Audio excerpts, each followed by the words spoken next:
ನಮಸ್ಕಾರ ವೀಕ್ಷಕರೇ, ಯೋಗವನ್ನ ಬೆಟ್ಟದ ಮನೆಮದ್ದು ಕಾರ್ಯಕ್ರಮಕ್ಕೆ ತಮಗೆಲ್ಲರಿಗೂ ಆತ್ಮೀಯವಾದ ಸ್ವಾಗತ. ಸಾಕಷ್ಟು ವಿಚಾರಗಳನ್ನು, ಆರೋಗ್ಯದ ಸಮಸ್ಯೆಗಳ ಬಗ್ಗೆ ಮಾಹಿತಿಗಳನ್ನು ಕೊಡ್ತಾ ಬಂದಿದ್ದೀವಿ. ಅದೇ ರೀತಿಯಾಗಿ ಇವತ್ತು ವಿಟಮಿನ್ಸ್ಗಳ ಬಗ್ಗೆ, ಅವ ಕೊರತೆಗಳ ಬಗ್ಗೆ ಮತ್ತು ಆ ವಿಟಮಿನ್ಸ್ಗಳ ದೇಹಕ್ಕೆ ಏನೆಲ್ಲ ಉಪಯೋಗವನ್ನು ಮಾಡುತ್ತೆ, ಅದನ್ನು ಹೇಗೆ ನಾವು ಪಡೆದುಕೊಳ್ಬೇಕು ಅನ್ನೋದ್ರ ಬಗ್ಗೆ ತಿಳ್ಕೊಳ್ಳೋಣ.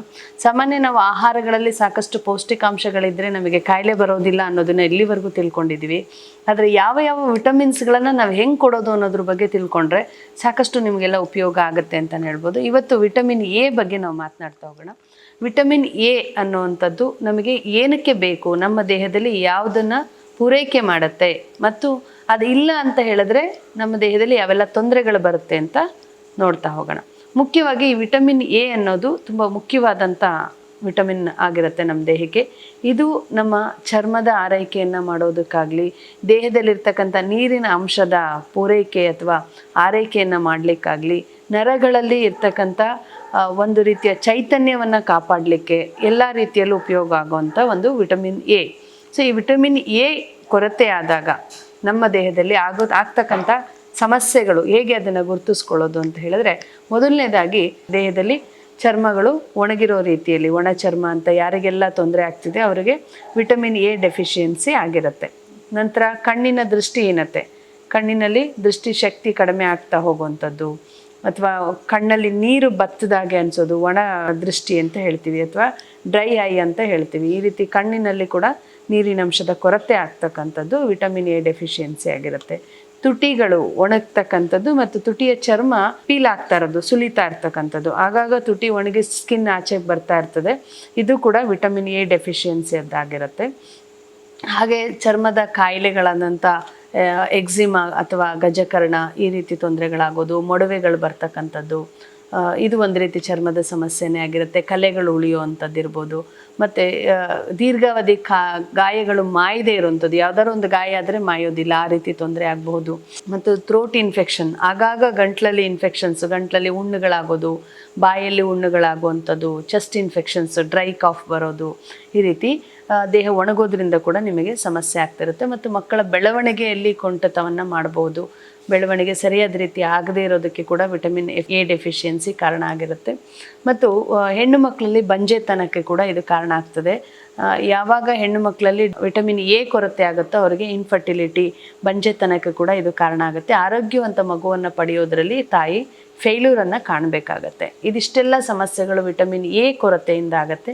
ಇನ್ನು ಇಂಥ ವಿಟಮಿನ್ ಎ ಅನ್ನು ನಾವು ಹೇಗೆ ಪಡೆದುಕೊಳ್ಳೋದು ಮತ್ತು ಯಾವ ಕಾರಣಕ್ಕೆ ಇದು ಕೊರತೆ ಆಗುತ್ತೆ, ಇದು ಕೊರತೆ ಆಗ್ತಿದೆ ಅಂತ ಹೇಳಿದ್ರೆ, ಒಂದು ನಾವು ಪೂರೈಕೆ ಮಾಡೋದ್ರಲ್ಲಿ ಎಡುತ್ತಾ ಇದ್ದೀವಿ ಅಂತ ಅಂದರೆ ನಮ್ಮ ದೇಹಕ್ಕೆ ಎಷ್ಟು ಪ್ರಮಾಣದಲ್ಲಿ ವಿಟಮಿನ್ ಎ ಬೇಕು ಅದನ್ನು ನಾವು ಪೂರೈಕೆಯನ್ನು ಮಾಡ್ತಾ ಇಲ್ಲ, ದೇಹಕ್ಕೆ ಕೊಡ್ತಿಲ್ಲ ಅನ್ನೋದು ಮೊದಲನೇ ಕಾರಣ. ಆದರೆ ಎರಡನೇ ಕಾರಣ, ಕೊಡ್ತಾ ಇದ್ದೀವಿ ಆದರೆ ಅದು ಉಪಯೋಗ ಆಗ್ತಾ ಇಲ್ಲ. ನಾವು ಪ್ರತಿನಿತ್ಯ ವಿಟಮಿನ್ ಎ ಇರ್ತಕ್ಕಂಥ ಆಹಾರಗಳನ್ನೇ ಬಳಸ್ತಾ ಇದ್ರೂ ಕೂಡ ನಮ್ಮ ದೇಹಕ್ಕೆ ಉಪಯೋಗ ಆಗ್ತಾ ಇಲ್ಲ. ಯಾಕೆ ಉಪಯೋಗ ಆಗೋದಿಲ್ಲ ಅಂದರೆ, ಒಂದು, ನೀರನ್ನು ಕುಡಿಯೋದು ಪ್ರಮಾಣ ಕಡಿಮೆ ಮಾಡಿರ್ತೀರ. ಯಾರೆಲ್ಲ ತುಂಬ ಕಡಿಮೆ ನೀರನ್ನು ಕುಡಿತೀರೋ ಅಂಥವ್ರಿಗೆ ಇದು ಬಳಕೆ ಆಗದೆ ನಿಮಗೆ ತೊಂದರೆ ಆಗ್ತಿರುತ್ತೆ.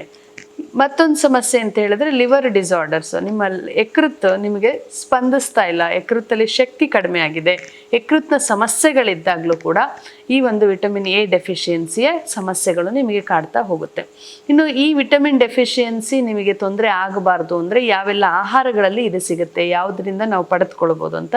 ಮುಖ್ಯವಾಗಿ ಇದು ಹಸಿರು ಸೊಪ್ಪು ತರಕಾರಿಗಳಲ್ಲಿ ನಿಮಗೆ ಹೆಚ್ಚಿನ ಪ್ರಮಾಣದಲ್ಲಿ ವಿಟಮಿನ್ ಎ ದೊರೆಯುತ್ತೆ. ಅದಕ್ಕೆ ನಾನು ಪ್ರತಿ ಸಲ ಕಾರ್ಯಕ್ರಮಗಳಲ್ಲಿ ಕೂಡ ಹೇಳುವಾಗ ಹಸಿರು ಸೊಪ್ಪು ತರಕಾರಿಗಳನ್ನು ಬಳಸಿ, ಕೇವಲ ವಿಟಮಿನ್ ಎಗೋಸ್ಕರ ಅಲ್ಲ, ಎಲ್ಲ ವಿಟಮಿನ್ಗಳು ನಿಮಗೆ ಹೇರಳವಾಗಿ ಸಿಗುತ್ತೆ ಅಂತ ಹೇಳಿದ್ರೆ ಅದು ಹಸಿರು ಸೊಪ್ಪು ತರಕಾರಿಗಳಲ್ಲಿ ಹೆಚ್ಚಿನ ಪ್ರಮಾಣದಲ್ಲಿ ನಿಮಗೆ ಸ್ಟ್ರೆಂತನ್ನು ಸಿಗುತ್ತೆ.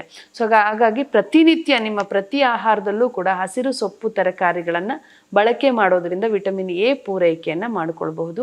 ಮತ್ತು ಮೀನಿನ ಆಯಿಲಿಂದ ಮಾಡಿರ್ತಕ್ಕಂಥ ಕ್ಯಾಪ್ಸುಲ್ಸ್ ಅಥವಾ ಮೀನನ್ನು ಸೇವನೆ ಮಾಡೋದು ಕೂಡ ನಿಮಗೆ ಒಂದು ರೀತಿ ವಿಟಮಿನ್ ಎಯನ್ನು ಪೂರೈಕೆ ಮಾಡಿಕೊಳ್ಬಹುದು.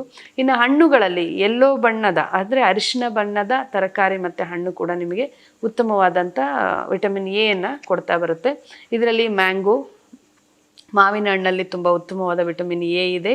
ಹಾಗೆ ಸಿಹಿಗೆಣಸಲ್ಲಿ ಕೂಡ ನಿಮಗೆ ವಿಟಮಿನ್ ಎ ಸಿಗುತ್ತೆ. ಎಗ್ಗಲ್ಲಿರ್ತಕ್ಕಂಥ ಎಲ್ಲೋನಲ್ಲೂ ಕೂಡ ನಿಮಗೆ ವಿಟಮಿನ್ ಎ ಸಿಗುತ್ತೆ. ಹಾಗೆ ಸ್ಟ್ರಾಬೆರಿಯಲ್ಲಿ ಸಿಗುತ್ತೆ, ತುಂಬ ಉತ್ತಮವಾದ ಹಣ್ಣಾಗುತ್ತೆ. ಪಪ್ಪಾಯ ಹಣ್ಣು, ಕಿತ್ತಳೆ ಹಣ್ಣು, ಹಾಗೆ ನಿಮ್ಮ ಹಾಲಿನ ಉತ್ಪನ್ನಗಳಲ್ಲೂ ಕೂಡ ಉತ್ತಮವಾದ ವಿಟಮಿನ್ ಎ ಡೆಫಿಷಿಯನ್ಸಿಯನ್ನು ಪೂರೈಕೆ ಮಾಡಿಕೊಳ್ಳಿಕ್ಕೆ ನಿಮಗೆ ವಿಟಮಿನ್ ಸಿಗ್ತಾ ಹೋಗುತ್ತೆ. ಹಾಗೆ ಪಂಪ್ಕಿನ್ ಅಂತ ಹೇಳಿದ್ರೆ ನಿಮಗೆ ಸಿಗುಂಬಳ ಅಥವಾ ಸೋರೆಕಾಯಿ ಅಂತ ಹೇಳಿ ಕರಿತೀರಾ. ಈ ಪಂಪ್ಕಿನ್ನನ್ನು ಕೂಡ ನೀವು ಬಳಸೋದ್ರಿಂದ ವಿಟಮಿನ್ ಎ ಡೆಫಿಷಿಯನ್ಸಿಯಿಂದ ಹೊರಗೆ ಬರ್ಬೋದು. ಇಂಥ ಆಹಾರದ ಪದ್ಧತಿಯನ್ನು ನೀವು ಪ್ರತಿನಿತ್ಯ ನಿಮ್ಮ ಆಹಾರಗಳಲ್ಲಿ ಹೆಚ್ಚಾಗಿ ಪೂರೈಕೆ ಮಾಡ್ತಾ ಹೋದರೆ ಈ ಒಂದು ಸಮಸ್ಯೆಯಿಂದ ಹೊರಗೆ ಬರೋದು. ಜೊತೆಗೆ ಈ ಆಹಾರಗಳು ನಿಮ್ಮ ದೇಹಕ್ಕೆ ಬಳಕೆ ಆಗಬೇಕಂತ ಹೇಳಿದ್ರೆ ನೀರಿನ ಅಂಶ ಉತ್ತಮವಾಗಿ ಕೊಡಬೇಕಾಗತ್ತೆ. ಒಂದು ದಿನಕ್ಕೆ ಕನಿಷ್ಠ 3 ರಿಂದ 4 ಲೀಟರ್ಷ್ಟು ನೀರಿನ ಅಂಶ. ಅದರಲ್ಲಿ ನಿಮ್ಮ ಹಾಲಿನ ಉತ್ಪನ್ನಗಳಾದಂಥ ಹಾಲು ಮಜ್ಜಿಗೆಯನ್ನು ಹೇರಳವಾಗಿ ಕೊಡಿ, ಮತ್ತು ಇದೇ ಹಣ್ಣಿನ ಜ್ಯೂಸ್ಗಳನ್ನು ಹೆಚ್ಚಾಗಿ ಕೊಡ್ತಾ ಬನ್ನಿ, ಮತ್ತು ಎಳನೀರನ್ನು ಕುಡಿಯೋ ಅಭ್ಯಾಸ ಮಾಡಿ. ಆದಷ್ಟು ದೇಹ ತಂಪು ಮಾಡ್ತಕ್ಕಂಥ ಪದ್ಧತಿಯನ್ನು ನೀವು ಅನುಸರಿಸ್ತಾ ಹೋದರೆ ಖಂಡಿತವಾಗ್ಲೂ ಈ ಸಮಸ್ಯೆಯಿಂದ ಹೊರಗೆ ಬರ್ಬೋದು. ಇನ್ನು ಬೇಡದೇ ಇರತಕ್ಕಂಥ ಆಹಾರಗಳಾದ ನಾನ್ ವೆಜ್ಗಳಿರ್ಬೋದು, ಅಥವಾ ಬೇಕರಿ ಐಟಮ್ಗಳಿರ್ಬೋದು, ಅಥವಾ ರಸ್ತೆ ಬದಿಯಲ್ಲಿ ವ್ಯಾಪಾರ ಆಗ್ತಕ್ಕಂಥ ತಿಂಡಿ ತಿನಿಸುಗಳಿರ್ಬೋದು, ಈ ರೀತಿ ಕೆಟ್ಟ ಆಹಾರಗಳಿಂದ ಆದಷ್ಟು ನೀವು ದೂರ ಇದ್ದರೆ ಈ ಒಂದು ಸಮಸ್ಯೆಯಿಂದ ಬಹುಬೇಗ ಹೊರಗೆ ಬರಲಿಕ್ಕೆ ಸಹಾಯ ಆಗುತ್ತೆ. ಜೊತೆಗೆ ನಿಮ್ಮ ಲಿವರ್ಗೂ ಕೂಡ ಶಕ್ತಿ ಕೊಟ್ಟು ನಿಮ್ಮ ದೇಹ ನಿಮಗೆ ಸ್ಪಂದಿಸಬೇಕು ಆ ರೀತಿ ಮಾಡಬೇಕಂತ ಹೇಳಿದ್ರೆ ದೇಹ ಶುದ್ಧೀಕರಣ, ನಿಮ್ಮ ದೊಡ್ಡ ಕರಳನ್ನು ಶುದ್ಧೀಕರಣ ಮಾಡಿಕೊಂಡ್ರೆ ನೀವು ಕೊಟ್ಟಂಥ ಪ್ರತಿಯೊಂದು ಆಹಾರಗಳನ್ನು ದೇಹ ಉತ್ತಮವಾಗಿ ಬಳಸ್ಕೊಳ್ಳುತ್ತೆ. ವೀಕ್ಷಕರು ತಿಳ್ಕೊಂಡ್ರಲ್ಲ ವಿಟಮಿನ್ ಎ ಬಗ್ಗೆ. ಈ ಒಂದು ಸಮಸ್ಯೆಗಳು ಯಾರಿಗೇ ಇದ್ದರೂ ಕೂಡ ನೀವು ಮನೆಯಲ್ಲೇ ಇದನ್ನು ಫಾಲೋ ಮಾಡ್ಬೋದು. ಖಂಡಿತವಾಗ್ಲೂ ಆತಂಕ ಪಡೋ ಅವಶ್ಯಕತೆ ಇಲ್ಲ. ಜೊತೆಗೆ ಒಣ ಚರ್ಮದಿಂದ ಬಳಲ್ತಾ ಇದ್ದರೆ ವಾರದಲ್ಲಿ 2 ಬಾರಿ ಆದರೂ ಶುದ್ಧ ಹರಳೆಣ್ಣೆ ಮತ್ತು ಕೊಬ್ಬರಿ ಎಣ್ಣೆ ಅಥವಾ ತುಪ್ಪವನ್ನು ಸೇರಿಸಿ ಮಂದ ಉರಿಯಲ್ಲಿ ಬೆಚ್ಚಗೆ ಮಾಡಿಕೊಂಡು ಅಭ್ಯಂಗ ಸ್ನಾನವನ್ನು ಮಾಡಿ, ಮೈಗೆ ಲೇಪನ ಮಾಡಿ ವಾರದಲ್ಲಿ 2 ಬಾರಿ ನೀವು ಸ್ನಾನ ಮಾಡ್ತಾ ಬಂದರೆ ನಿಮ್ಮ ಈ ಸಮಸ್ಯೆಯಿಂದ ಬಹುಬೇಗ ಹೊರಗೆ ಬರಲಿಕ್ಕೆ ಸಹಾಯ ಆಗುತ್ತೆ. ಇನ್ನು ಮುಂದಿನ ಕಾರ್ಯಕ್ರಮದಲ್ಲಿ ಮತ್ತಷ್ಟು ವಿಟಮಿನ್ಗಳ ಬಗ್ಗೆ ವಿಚಾರಗಳನ್ನು ತಿಳಿಸೋ ಪ್ರಯತ್ನ ಮಾಡ್ತೀನಿ. ಅಲ್ಲಿವರೆಗೂ ನಮಸ್ಕಾರ.